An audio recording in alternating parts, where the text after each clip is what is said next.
Pílulas ambulantes de psicologia econômica e psicanálise. Esta é uma pílula extraordinária dentro da semana ENEF e eu vou conversar com a Vanessa Camargo, que é uma aluna querida também, que vem fazendo um trabalho que envolve educação financeira.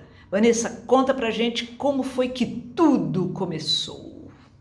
Bom, tudo começou, eu sou administradora de formação e eu comecei a trabalhar com finanças, com administração financeira, e aí a gente aprende um monte de planilha, um monte de ferramentas, um monte de nome de coisa, mas na hora de implementar, de colocar isso para tocar, a gente descobre que a planilha é o menor dos problemas.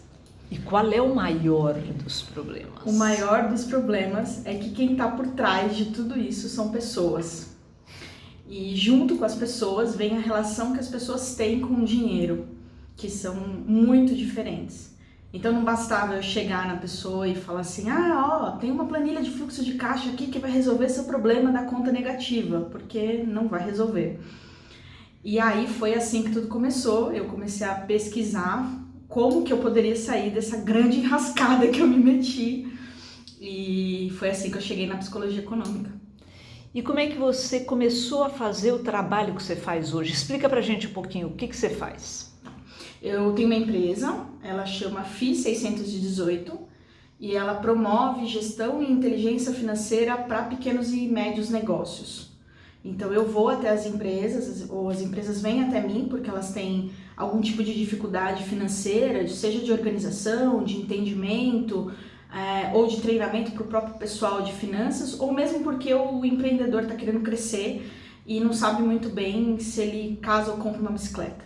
E aí ele chega até mim e, enfim, então no começo eu achava que bastava eu pegar aquelas ferramentas que eu aprendi na faculdade e falar assim, olha, tá aqui uma grande planilha de planejamento financeiro e tudo vai estar resolvido, você vai seguir isso, vamos ter metas e o custo é esse e tal. Mas no final das contas o que acontecia é que eu muitas vezes me via em situações em que eu tinha que apoiar o empreendedor em decisões do tipo, o meu negócio não é bom e eu tô tendo prejuízo e eu tenho que fechar meu negócio, mas o meu negócio é tudo que eu tenho. Se eu fechar esse negócio eu não pago a comida do dia seguinte que tá na minha casa. Junta falácia dos custos irrecuperáveis com exigências concretas, né? Exatamente.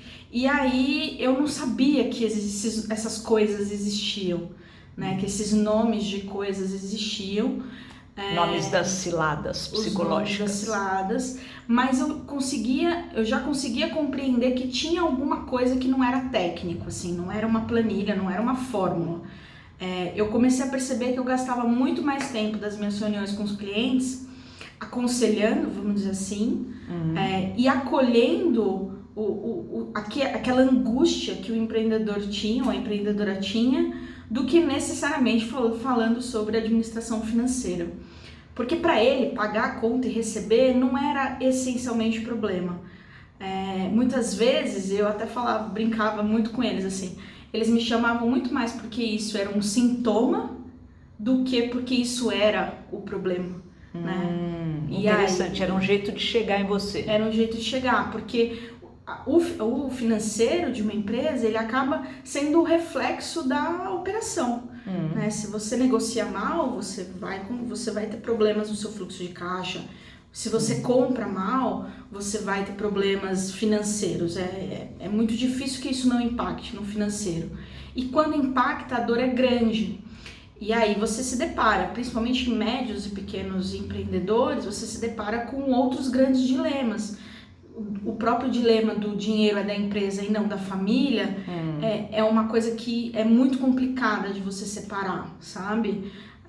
Por quê? Porque ele montou essa empresa muitas vezes para o sustento da família. E aí entender que a empresa não pode ser onerada pelo padrão de vida que ele quer ter, até chegar nesse ponto muitas vezes leva bastante tempo, porque não é uma compreensão tão fácil assim. E o que você acha que você aprendeu a partir desse trabalho em relação à educação financeira e os aspectos psicológicos que estão envolvidos?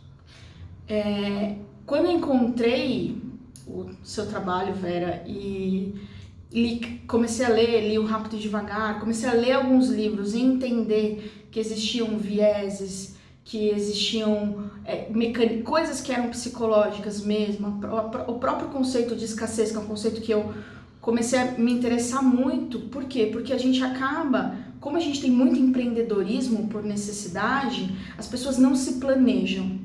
E uma das coisas que a gente discute muito é sobre a ancoragem. Quando você não planeja, você não ancora. Quando você não ancora, você não consegue administrar tão bem quanto você imagina que você está administrando. E aí o empreendedor muitas vezes ele faz conta de cabeça.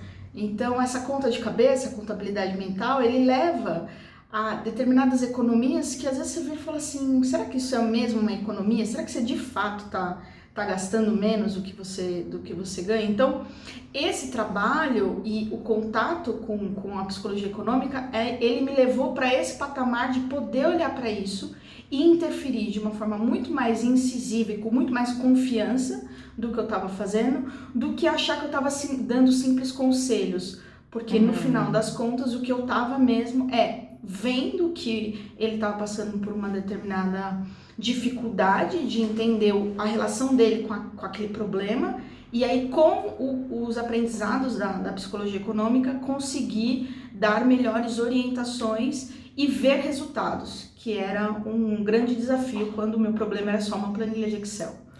Para fechar, qual é a dica que você deixa? Uma frase. Planejamento. Legal. Aí, pessoal, Vanessa Camargo dando a dica para a educação financeira.